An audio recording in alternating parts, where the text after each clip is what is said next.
everyone. Welcome to the 305th episode of the Internet of Things podcast. This is your host, Stacey Higginbotham, and your co-host, Kevin Toffel. And we have a lot to talk about this week. We're going to be talking about Amazon bringing out Hunches for Madam A. We're going to be talking about some devices and services from Amazon. Plus, this week, a lot of ML at the Edge news. So get ready for that. And we've got some research on an up-and-coming massive IoT wireless standard that I am really excited about, and I bullied Kevin to put it in the show. So, yay. She's very excited about it, trust me. Yes. And we're going to be talking about sensors and COVID and what we need, what's coming out, fun stuff. And in their little news bits, we've got Wink being down. We got a new wired doorbell from Ring. We've got LoRa roaming.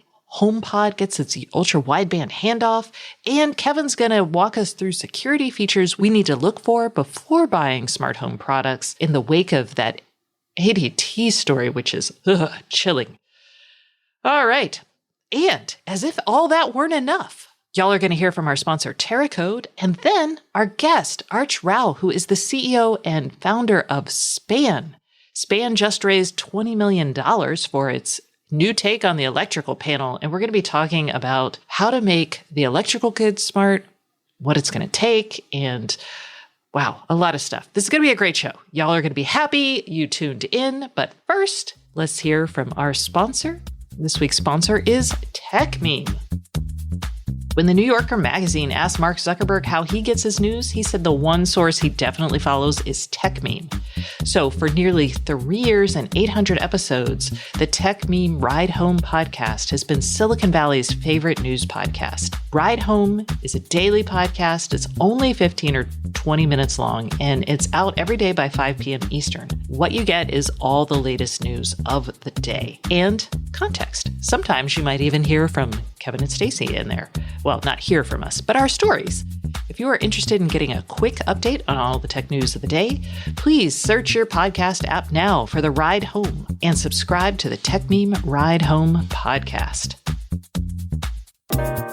Okay, Kevin, let's get started on this mammoth show that is just, we're not going to make it go forever, but it might go for a while. First up, Amazon. A lot of news this week, starting with actually 3 stories.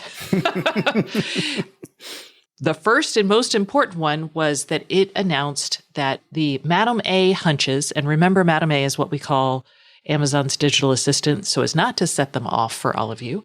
Madam A is getting proactive Hunches. Hunches have been around for a while, and what it looks like is I used to get them when I go to bed at night. It would be, sometimes Amazon would be like, send an alert.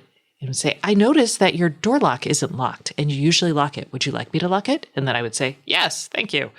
That's a hunch. But now, with proactive Hunches, Madam A doesn't actually have to ask. It can just do. Whoa. Yeah, that's Kevin, what is that? That's making the smart home smart. It's what I've wanted for years. This is good with some caveats, though, because I wonder how much control people will want to give Madam A in these cases. What are the either fail-safes or conditions that she can just override something? The devil's in the details on this, but it's a very positive thing. It is. So I reached out to Amazon just to get a little bit more information because Google's actually been very transparent about how I shouldn't say very transparent. Google has talked in the past about how certain it wants to be before it starts taking action on your behalf with its digital assistants. And they have a nice categorization. One, like the lowest level is like recommendations. The second lowest level is like low level. We'll call it low level hunches, like a light sensor or a motion sensor tracking your lights. And it's like 85% sure that, you haven't moved, it'll turn it off. But it's not a big deal if you have to wave your arm and turn it back on, right? So those kind of things are its mid-level. And its highest level is things that will like cost you time, money, or take action on your behalf, like order a pizza because it's Tuesday night. It has to be like darn certain. And that's high. That's a high bar. So Amazon has not been as forthcoming as Google was about kind of what their confidence score was, but they do also have a confidence score for every candidate hunch, and they use that. So a medium confidence prediction might be enough to change the thermostat from away to home mode, but it might wait for a high confidence prediction to change the thermostat from home to away. Okay, and that makes sense. I'd like to know, and I know they didn't offer this information up yet. I'd like to know if they're using other data sources as signals, like other devices you have in your house. Oh, I was going to say, well, no, but well, maybe. Not yet. I don't know. But it does say customers can use voice phrases to say, I am home, and that'll boost the confidence prediction that ensures Madam A takes an action. So I think it's looking at things like your routines. Like Amazon knows that I do something every day that's part of a routine, like a good night routine, maybe. So that might trigger a hunch.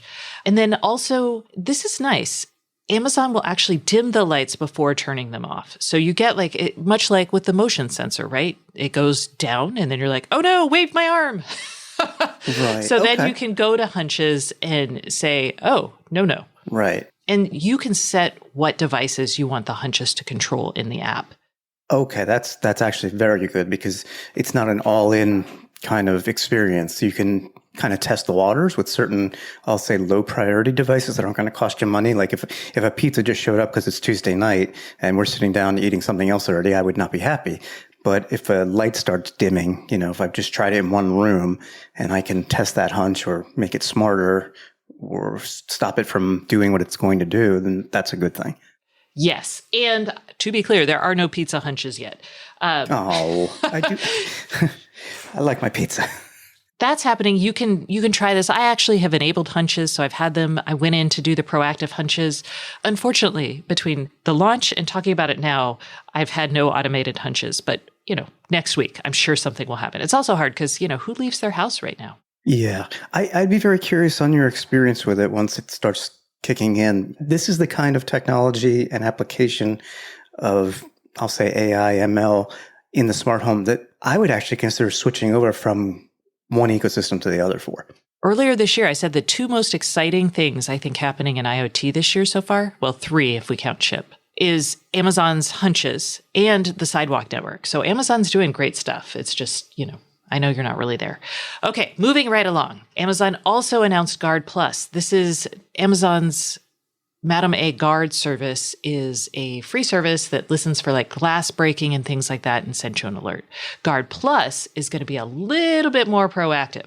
So you can use it to call for emergency help, hands-free from your Echo.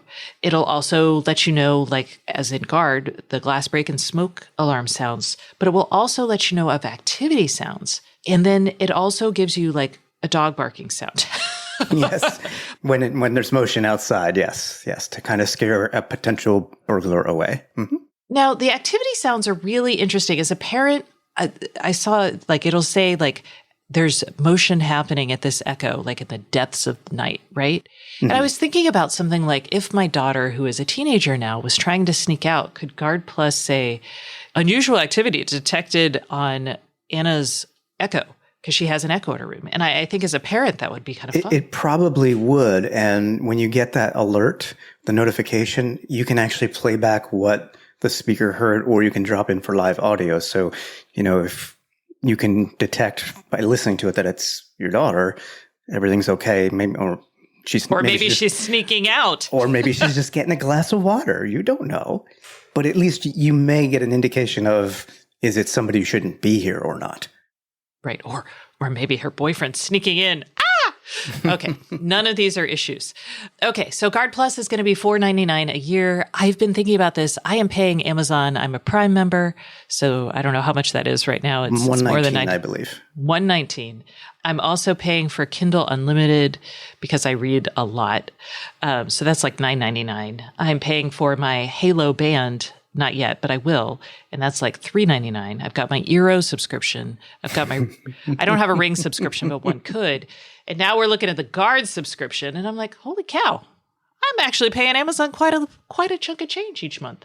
Well, if you're getting value out of those services, though, I don't really think that's an issue, but. No, I'm just noting that they have built quite the successful subscription business in my world. That they have. Okay. Also in Amazon news, finally, back in September, they launched a new Echo Show 10.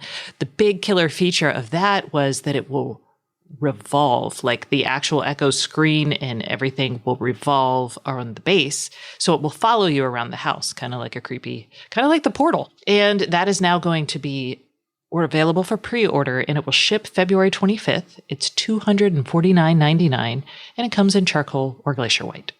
I still wonder if people will be okay with that, since it's it's a camera, but it's a camera that can literally spin around and see just about anywhere in the room.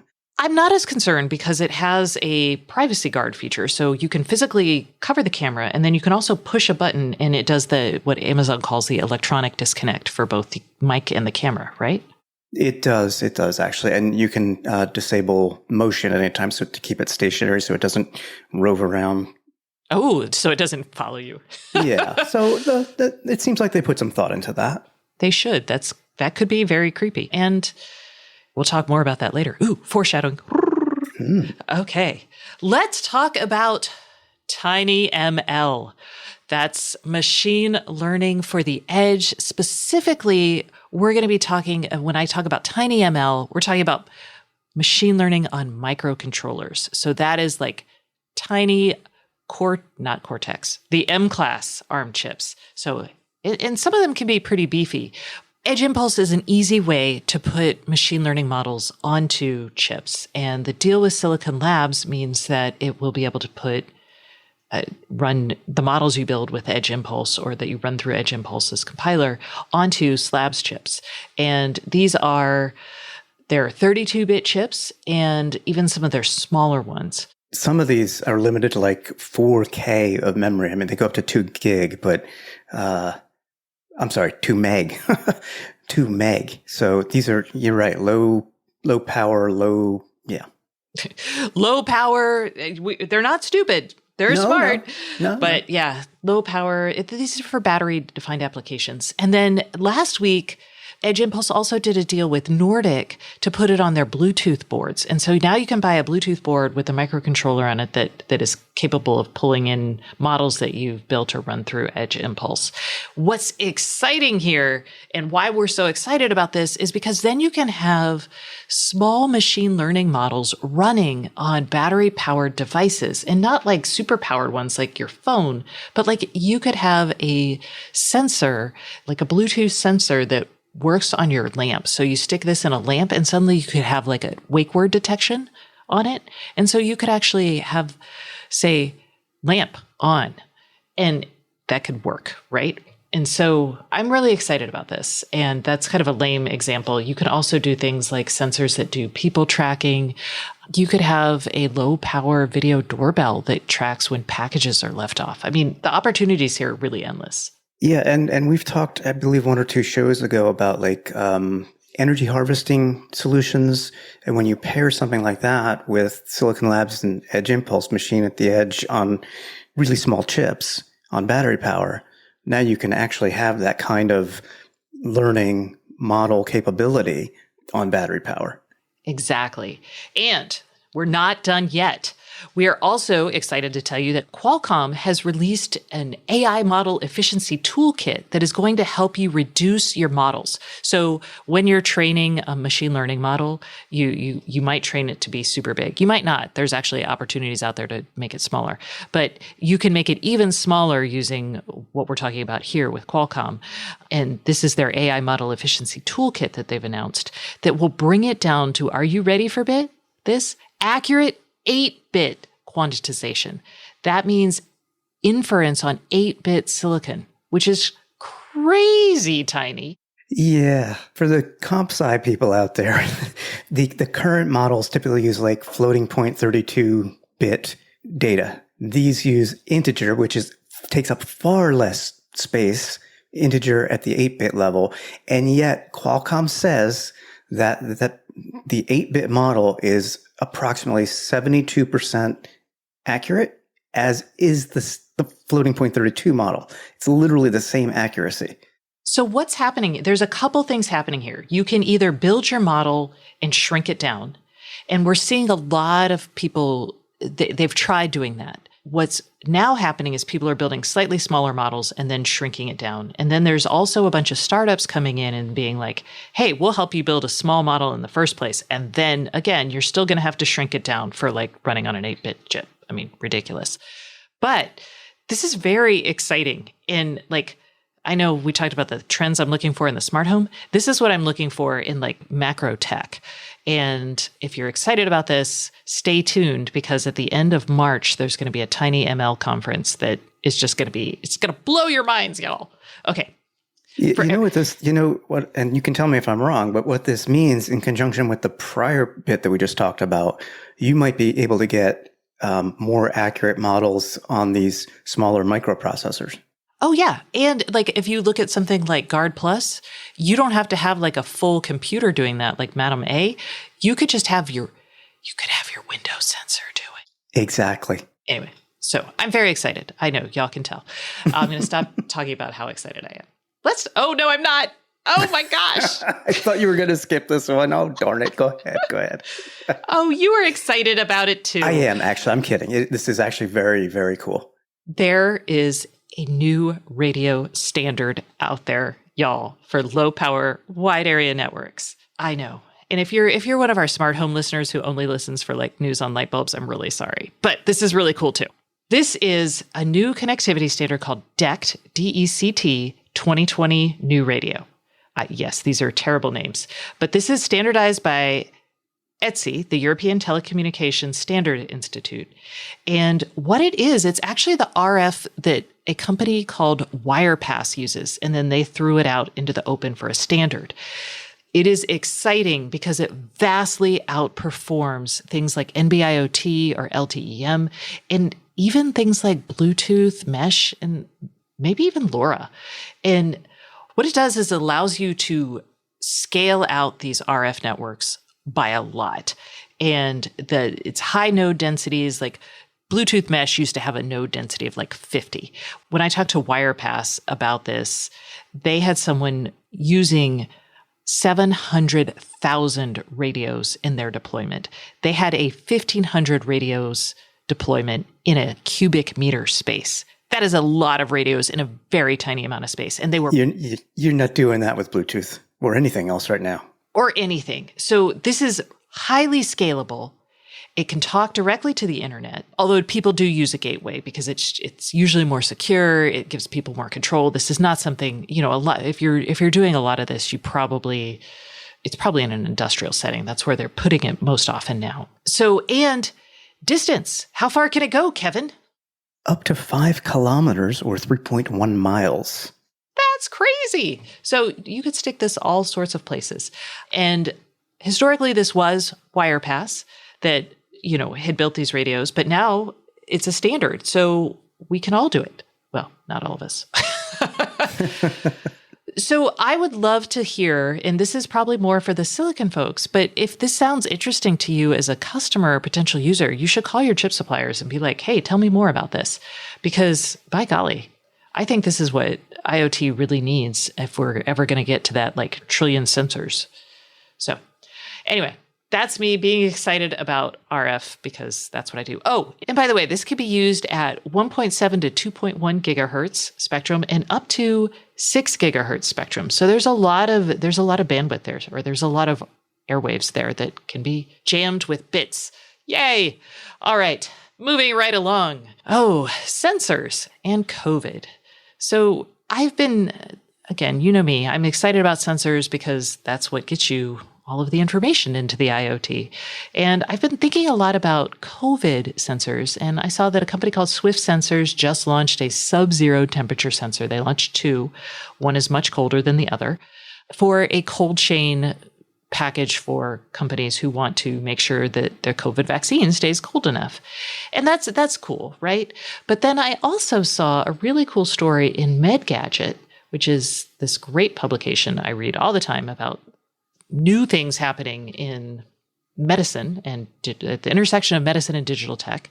And they had a story about researchers at the University of California, San Diego, who built a disposable face mask sensor for COVID-19. And this is something that you breathe in, you can stick it on a face mask, or you breathe into this like little pod, you break the pod, and when you break the pod, there's a tiny little color changing sensor that says, oh, COVID particles, go. And this sensor is not connected. But I've been thinking about things like this because COVID-19 detection, this is a really good example, but things like even We talk about smart toilets. Having disposable sensors makes sense for detecting all kinds of like biomarkers, which is really cool. The question is, how do you then sense it and take that information to the cloud? And so that's the next level kind of thing for these things, because I think it's important to have disposable sensors, but I also think it's important not to throw radios in the trash. So that's what I'm looking for. So if you guys hear of anything like that, let me know. What I like about this is it's also non-invasive. I mean, no, it's not connected. That would be the next step. But this is something external to the body as opposed to, taking a swab and shoving it up your nose or some other place.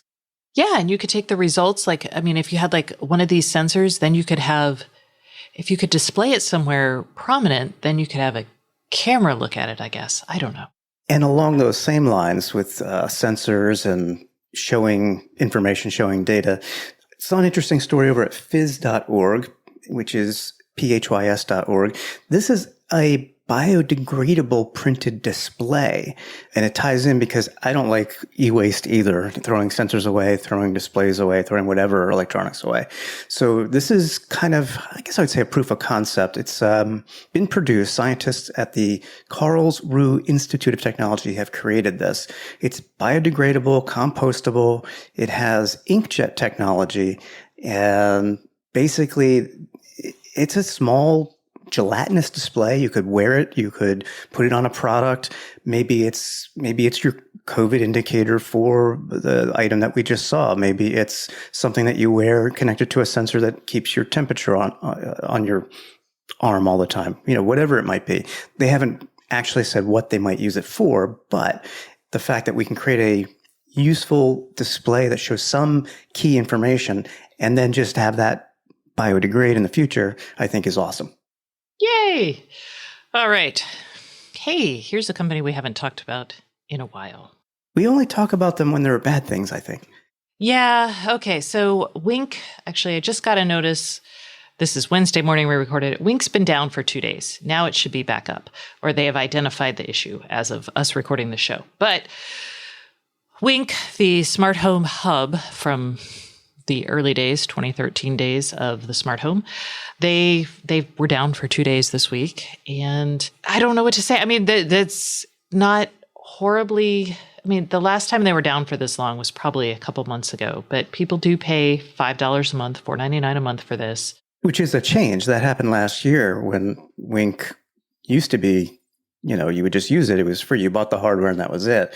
And to be honest, local control of any devices on your Wink hub is not affected at all. It's just any devices that need to talk to the cloud, which is probably a lot of them. Yeah, I mean, your Madam A integration stopped working. Your Google integration stopped working. I mean, and this is kind of if you ever want to have fun and see how far local control goes, just take out your internet, plug your router and see what happens. We do that just for fun around here.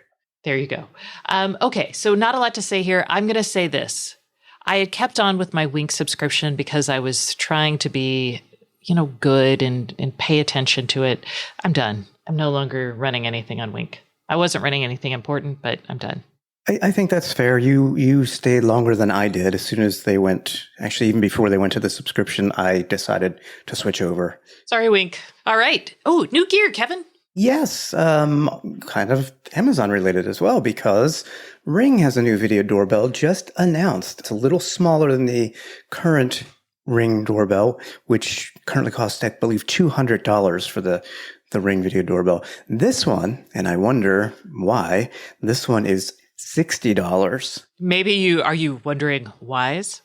That's exactly where I was going to go. I wonder how much Wise is starting to influence pricing of smart home devices, because that's a huge, huge drop. And you're really not giving much away in terms of features. You're getting a smaller doorbell, which I don't think is a bad thing. You're still getting 1080p HD video with night vision, live view, two-way talk with noise cancellation. So you can still speak to your visitors through the Ring app or from any Madam A enabled device. You can do the advanced motion detection, motion zones, privacy zones. So yeah, I'm surprised it's $60. Yeah, no, that's a good deal. That's a good thing. No, that's a good surprise. It's a good surprise. Although there is that subscription. Don't forget. Yes, if you want Ring Protect, that is correct. You will pay either $3 a month or $30 per year per device. So, Stacey, you can just add that to your Amazon bill. Woo! Yeah, Ring is actually being sued for advertising features that you can't get without a subscription. They feel like it's deceptive. But, we'll see how that goes. All right. They're clear in the press release. And, I should really say what you get for your $3 a month real quick. This is with the Ring Protect plan. You can review, share, and save videos for up to 60 days. And you get advanced pre-roll, which gives you 6 seconds of video before motion is detected. People only mode, so it will only alert you when people are seen, not leaves and dogs and such.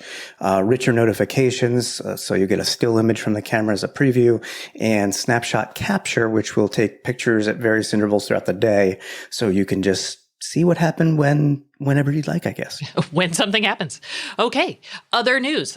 LoRaWAN. So the LoRa Alliance has announced that now several companies have turned on roaming. So there is now LoRa roaming in up to 27 countries around the world. Yay. The big players in the US are going to be Charter Communications, so you can roam onto their LoRa network, and Senate here in the US. There is a long list. We'll attach a link. And the other, probably most interesting bit is Lacuna Space, which is a satellite company using LoRa, has also opened up roaming, which means you have satellite roaming. Woo. So what this would mean then, if I have an asset tag going around the world, it could connect to these various 25, 26 networks without any problem. I feel like saying without any problem is carrying a lot of work, but yes, that is the theoretical thought there. Okay. So in practice, I can't tell you yet how easy it will be. Let's talk about handoffs, other handoffs. Yeah, HomePod Mini. Apple has previously announced this, but it has added the ultra wideband handoff feature to the HomePod Mini. So if you have an iOS device running the latest iOS 14.4, and you'll also have to upgrade or update your HomePod Mini speaker software, you now have a better handoff function. I've used the regular handoff where I transfer the music playing from a phone to the HomePod. That already worked. So what is this adding? Basically, what this adds is when you bring your phone next to the HomePod, it's going to be like, oh, hey, your iPhone's next to the HomePod and music's playing. Why don't I give you control so you can control the music on your phone right there next to it? So those are some of the things that will be available to you. I like it because it's adding a layer of intelligence that we don't often think about, but it's understanding that proximity with a certain device will open up new, user interfaces or applications or things people might want to do. So think about it like if other things have, the UWB chip in them, I could bring my phone near, a room that I'm in, and it'll be like, oh, Stacey's in this room. Let's turn the lights on to her preference. So it's a way to do presence. And when we talk about other devices, things could get interesting. Like imagine if you had a doorbell that could tell when you show up at my door, Kevin, it would be like, oh, Kevin's here. Not because I saw you on a visual thing. It just sends that information from your phone. It's context. And perhaps in that scenario, you're like, oh, Kevin can come in the house anytime between 8 and 4 because we have work to do or whatever. And it can potentially just open the door when it recognizes me because of the UWB chip. It knows it's me. Actually, if you show up at my door, Kevin, you're welcome in at any time because it would be definitely a thing. No UWB required? Yeah, you would have to ring the doorbell though. Yeah, okay. So, okay. And let's talk about, I was going to say doorbells, but no, let's talk about cameras and security.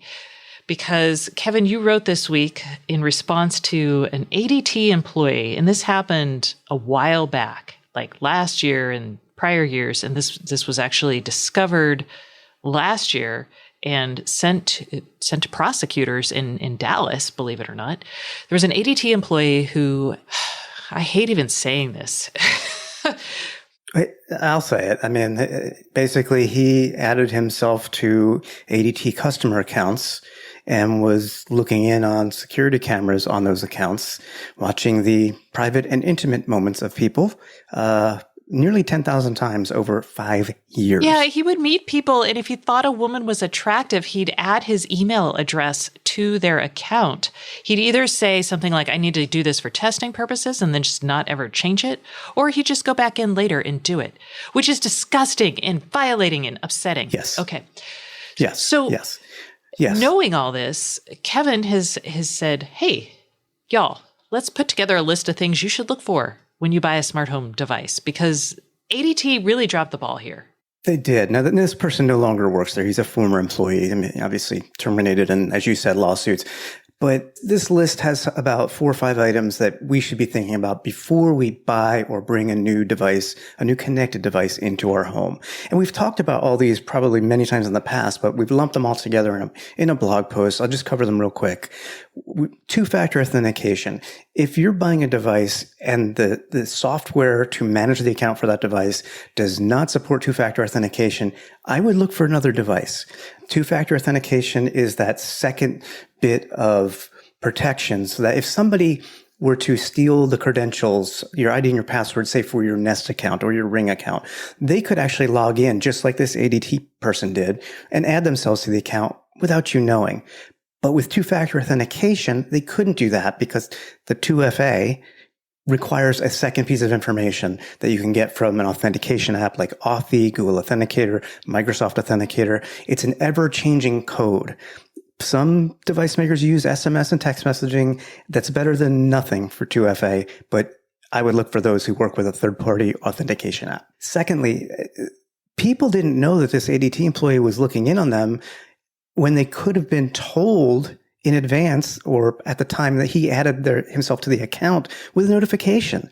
So look and see in terms of account management, if you're notified when there's a change to your account, when somebody's added or somebody's deleted or maybe has administrator rights, there should always be a notification so that way you know that. Had this been the case, this person would have been caught well long ago. Yeah. And we see this on like Google, Apple, all of these. I mean, how many times do you get an email or even a notification saying, hey, by the way, someone just accessed your account from this address. And you're like, oh, that was me. Yes, it happens all the time with Google when I use the Chrome browser and sign in on another computer that I don't normally use. Absolutely. So you definitely want to look for that. I like, and most devices do have this, but I'm still going to point it out. I really like having visual indicators on all the cameras and or speakers in my home. Most of them do let you know when the camera or the microphone is on. Not all of them do, but that's something you want to look at in advance because if there's no clue, you could be being watched, for example, and never know it. And also end-to-end encryption of your data. And we've seen a lot of progress by device makers on this front over the past couple of years. I'd like to see more. I'm talking about something like what Apple did in 2018. They added their HomeKit secure video service. So the video captured by HomeKit cameras is stored on their servers, on Apple servers, and it's encrypted, but it's also encrypted when it's being transferred to their servers. You don't want to have that video data or even audio data being transmitted, in the clear, because then people could potentially see and hear what's going on. That's just not cool. And Ring just did this like 2 weeks ago. Correct. And this is going to sound really stupid, and I don't know if you're going to laugh at me when you hear this, but don't buy devices or connected devices that you don't need. And I say this because I have a smart lock on my front door, and it's connected, obviously, and I can remotely access it, and I can let somebody in remotely. I can give them access, give them a PIN code to get in. But I never do that. I don't really need to do that. And this is even pre-COVID. I didn't need to do that. And yet by having it, I've introduced a privacy threat vector there to have some of my personal data. Like, is Kevin home? Did he just leave? He locked the door and hasn't been unlocked. He's probably not home. There are so many connected devices out on the market that are just connected for the sake of it. Do you really, really need them? I'm actually thinking of not using the connected lock anymore because I just don't need it. And this is Kevin saying he's no longer going to work on the show, basically. He's like, oh, connectivity, I don't need it. I'm disconnected. I'm now living in a Faraday cage, yes. Okay, these are all good rules. And I encourage you to look at the blog post and share amongst your friends because these things shouldn't be happening. And I would also say the burden right now is on the consumer here, and that sucks. And I would say that we probably need some sort of baseline regulations on this sort of thing. The California has a law that at the prosecutor's discretion, they could probably mandate these things retroactively. But, it'd be better if everyone knew and was playing by the same rules. Okay.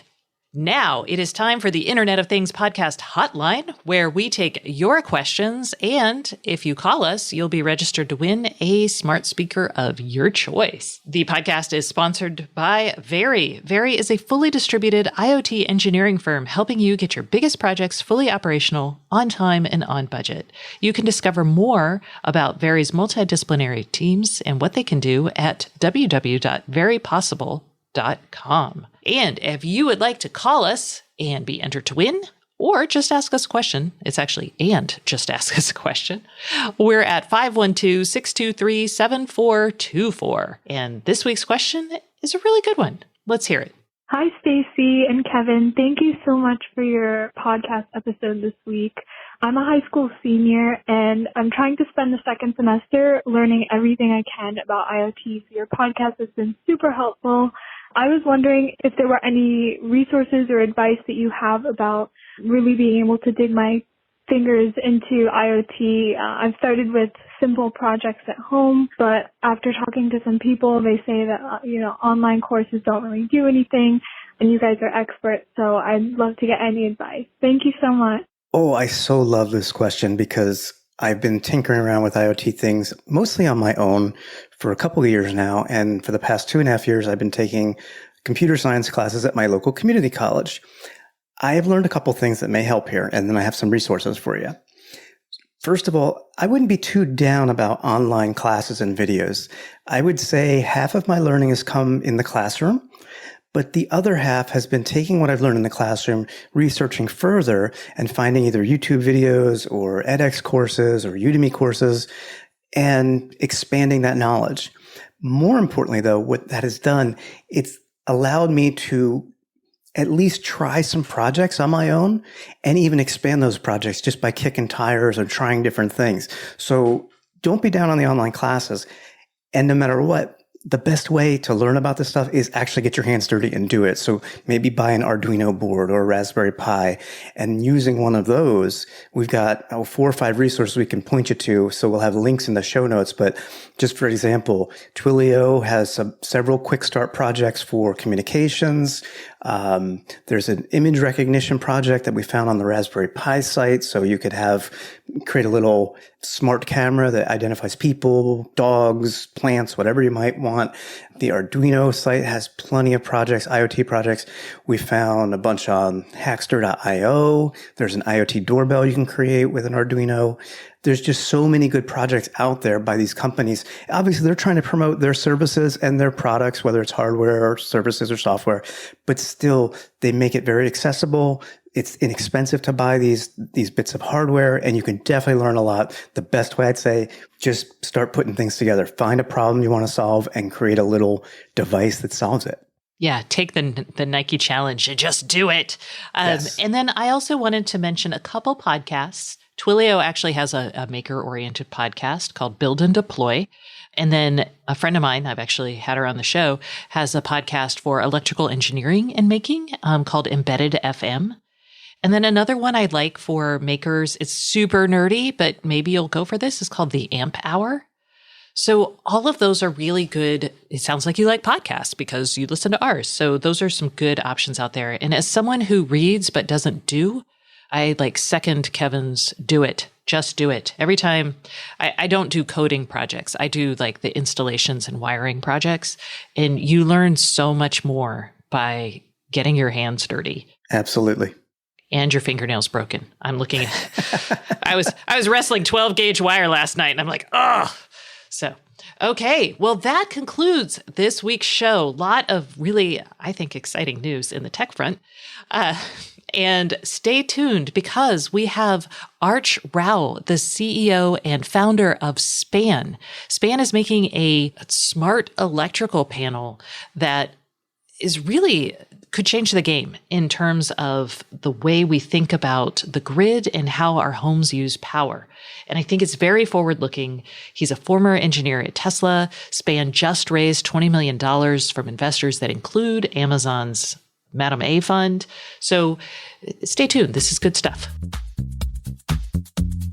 Hey everyone, we are taking a quick break from the Internet of Things podcast for a message from our sponsor. This week's sponsor is TerraCode, and I have Michael Sack, who is the CEO and founder of TerraCode, here with us. TerraCode provides complete IoT services, and Mike, I understand that TerraCode focuses on helping manufacturing clients implement IoT. Could you tell us a little bit more about why TerraCode might be a good solution for manufacturers? Sure, Stacy. TerraCode works across many industries, including healthcare, finance, energy, transportation.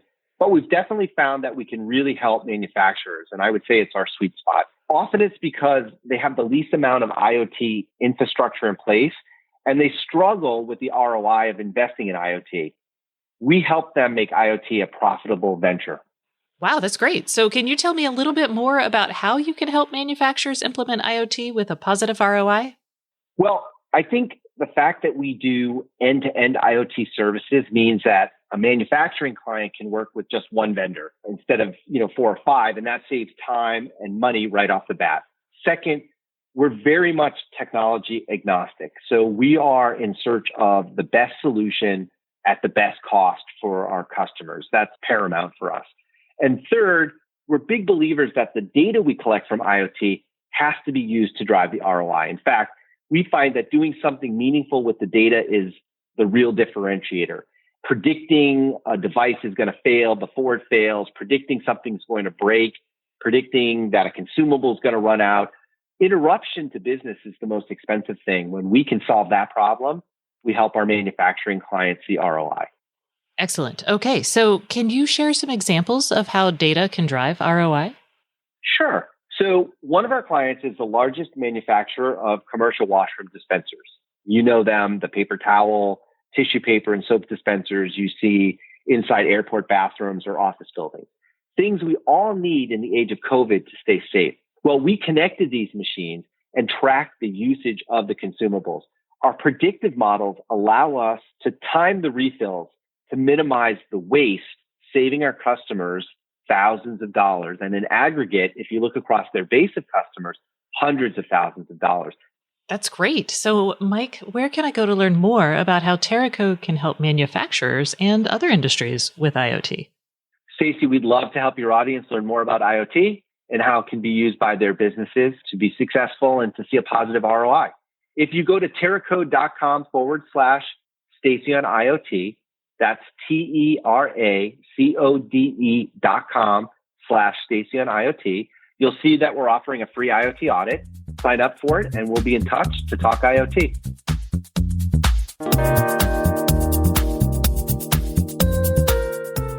Hey everyone, we are back with the Internet of Things podcast, and this is your host, Stacey Higginbotham, and today's guest is Arch Rao, who is the CEO and founder of Span. Hello, Arch. How are you today? Hi, Stacey. I'm doing well. Thanks for having me.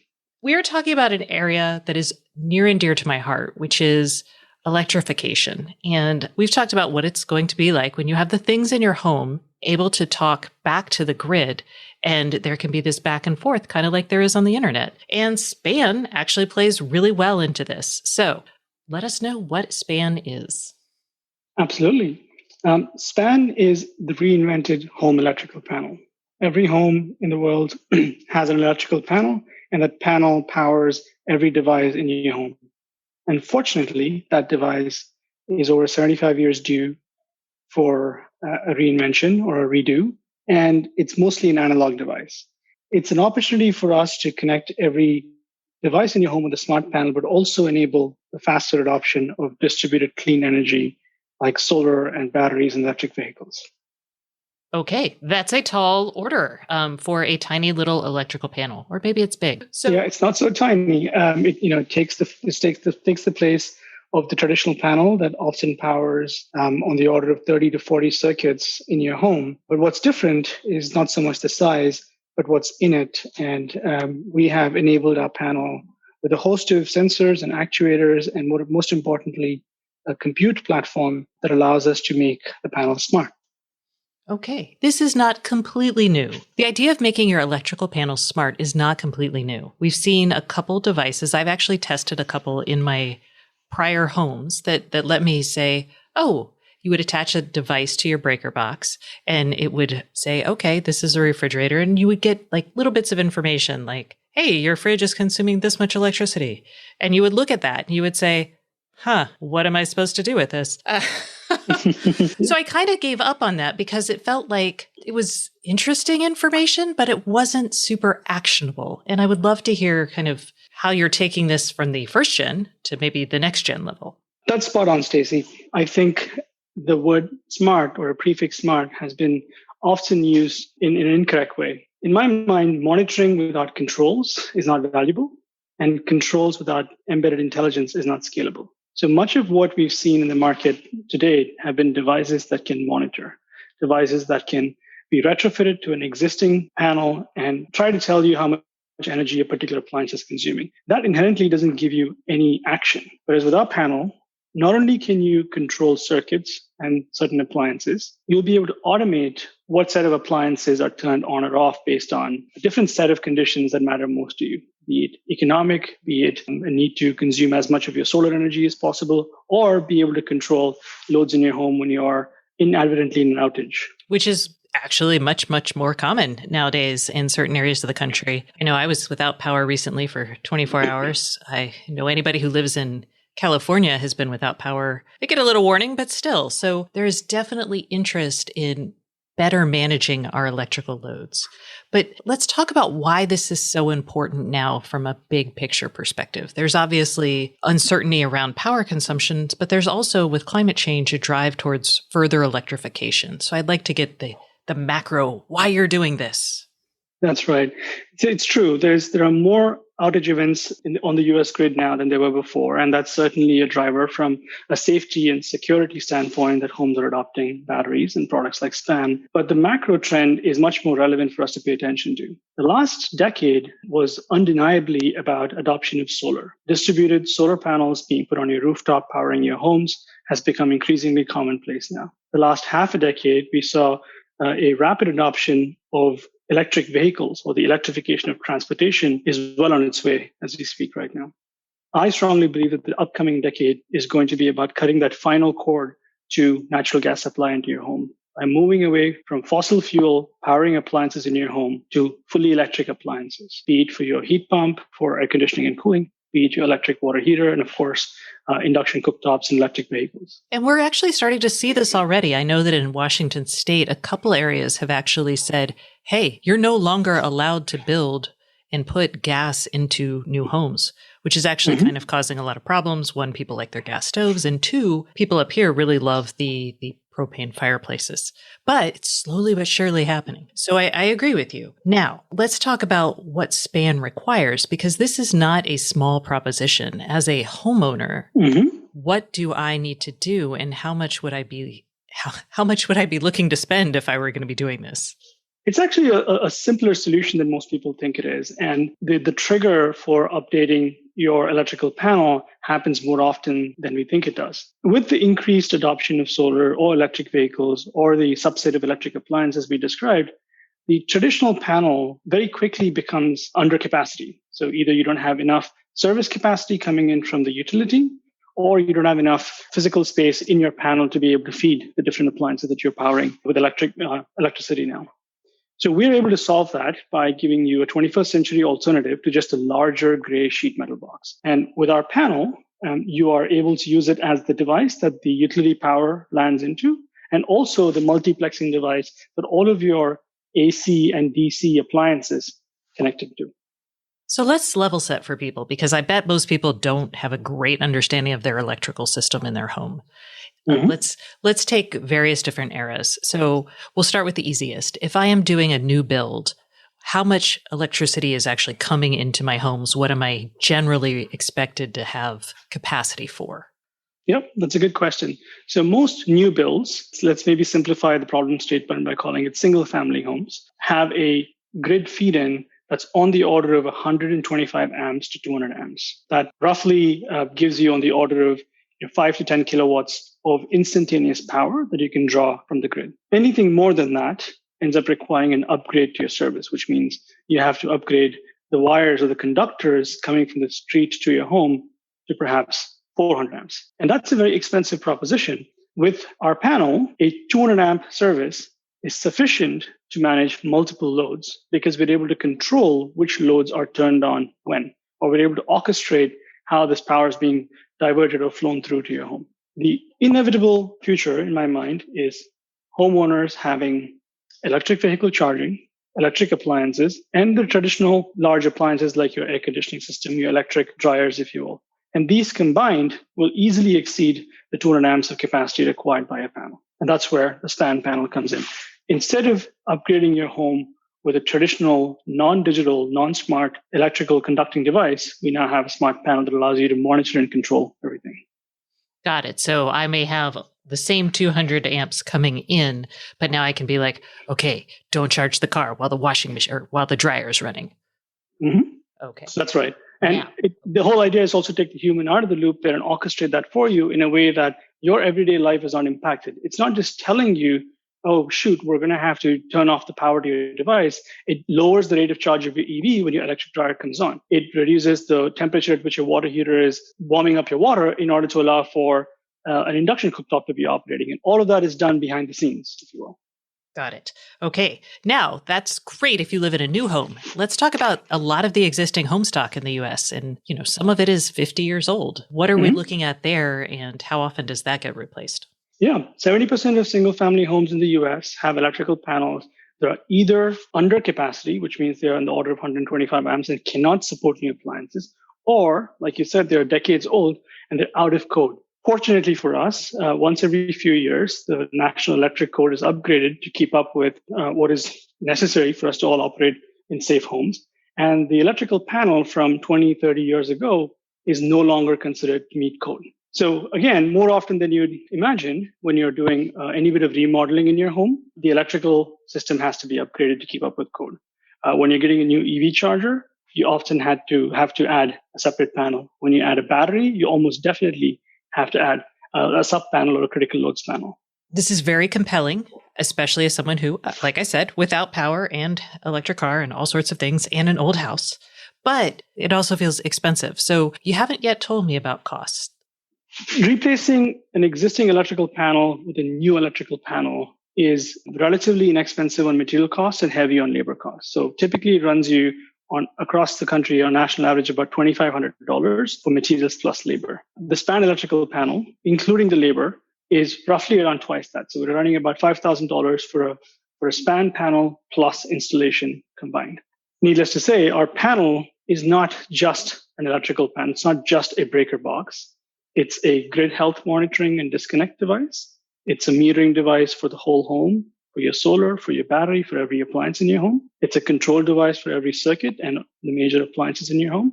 And it's a compute gateway, if you will, that allows you to remotely monitor and control devices in your home. All of those things are exciting, especially remote monitoring and devices. And I know we talked about expansion business models around that.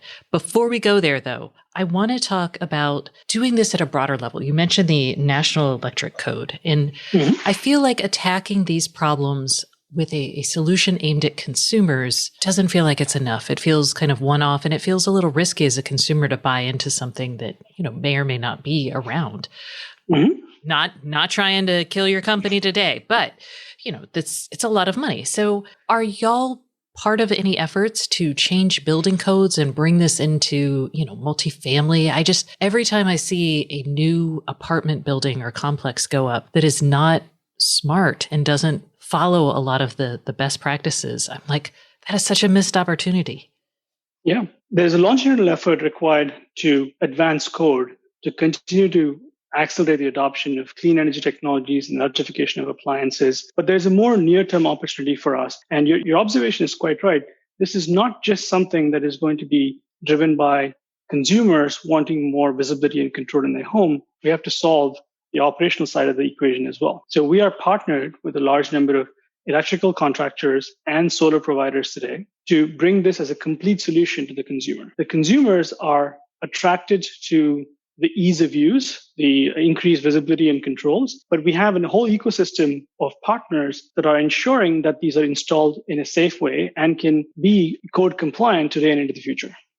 Got it. So I probably would end up with this because I'm buying like a battery to run on the outside of my house. And they'd be like, by the way, this would be so much better and or so much more optimized if you had this panel. That's exactly right. And coming back to your question about the cost comparison of a present day solution versus a solution like SPAN, when integrated with a solar installation or a battery installation, it's an incremental cost adder. It's a couple of $1,000s more on a $35,000 to $45,000 purchase for your home. Especially when finance, which most often these projects are, it becomes a very small adder to your monthly payment to the installer, if you will. Needless to say, we're working on less expensive versions of the product that are suitable for multifamily homes. And as we scale, we'll make this product cost comparable with the incumbent solution. So this becomes accessible to every customer. I can tell you're a man who's done renovations. You're like, oh, while we're in the walls and spending this money. Well, let's end with kind of the future. Obviously, it's a big effort to get a lot of people to replace their electrical panels. I think it's worthwhile and I'm excited for y'all. But you also have this capability. You're going to know what's in my house, what's running. You're going to have control over it. And it's a really interesting opportunity for lots of other players. Where do you think you might take that part of the business? I know that's probably not today's problem, but looking ahead. Yeah, I think if you're just scratching the surface of what's possible there, and that's an elaborate conversation we can have just on that topic. By building the type of device we're building, hardware and software combined, we're placing a device in your home that can be part of your built environment for the next 2 to 3 decades at least. That gives us a very unique perch point to be able to generate data about how your electrical system in your home is performing. Because of the communication options we have within our panel, LTE and Wi-Fi and Bluetooth and Zigbee, we're also able to communicate with other smart appliances in your home and other sensors in your home, be it your Amazon Alexa or your fire alarm system or your water sensor system. And that aggregation point for data being the electrical panel, I think makes a whole lot of sense. The second part of it, outside of the data layer, is the controls layer. Because we have the ability to control circuits and increasingly control appliances, I think it gives us, again, an unprecedented ability to give customers the option to remotely control devices or allow us to automate it. Some very simple examples of that are when we detect a water heater performing anomalously, we can shut it down and prevent a water outburst event that floods your garage. It could be for economic reasons. When we see an opportunity for us to turn off your EV charger or turn down your EV charger to get compensated by the energy grid for reducing load, we're able to automate that for you. And that's directionally where we're trying to go. One of the challenges I have with a lot of my connected devices for my house is that they're built for like 5 to 7 years, which is a long time for like computers and smartphones, but it's nothing for something like an electrical panel. So how did you attack the design challenge of putting a smartphone in a device that should last for like 30 years? Both on the hardware side and the software side, we've given some thought to persistence. So on the hardware side, while the guts of the system, the electrical the conductors, the sensors, actuators are designed for 30 plus year life. The compute is intentionally designed to be field replaceable as compute evolves. So when we go from quad core to hexa-core, or we go from 4G LTE to 5G LTE, the device that's sitting in our panel can be very easily field swapped, if you will. But more important than the hardware is what's running on it. We have an operating system that is very similar to an Android flavor of Linux, if you will. And we've intentionally designed it to support both first-party applications that are designed and developed by SPAN and a host of third-party applications that we'll be announcing over the course of this year that are developed by our partner ecosystem. And the notion here is, how do you give customers the most amount of control with a single, really powerful gateway that's sitting in the panel? All right. And we should also ask about security, because we're talking about a two-way connection to the grid, which is important to me as a person living in a house, but is also probably important to the folks on the grid. That's very true. We approach security much the same way present day mobile phone technology companies approach security. Most important thing for us is, in the event that our compute or our logic fails, that you don't lose power to your home, right? That's basic functionality that we don't want to lose. And so we've architected the system to be fail safe in that. when there is logic power not present in the system, or when the compute cannot do intelligent things for you, it reverts back to being a very simple traditional electrical panel with circuit breakers in it. Got it. Now, if I'm running, 250 amps over my 200 amp panel, do I make decisions in the beginning about what degrades first? Yeah, it's all visible and controllable through your SPAN app. The SPAN homeowner app will tell you exactly how much instantaneous power different devices are controlling. And then you have the ability to set and forget what you would consider must-have devices, nice-to-have devices, and not essential. In my home, for example, my uplighting for the garden is not essential. And the second refrigerator in my garage is nice to have. But critical appliances like our primary refrigerator, our air conditioning system, and our EV charging are must-have devices in the home. All right. Well, Arch, thank you. I'm sure later on, maybe in a couple of years, we'll have that discussion about that bigger business opportunity because you're going to actually be providing it because you'll have so many devices and so many homes. And I wish you luck. Thank you. Thank you, Stacey, for having me on. That's it for this week. Thanks so much for listening. And remember, if you'd like more IoT news, sign up for my newsletter at stacyoniot.com. We'll see you next week.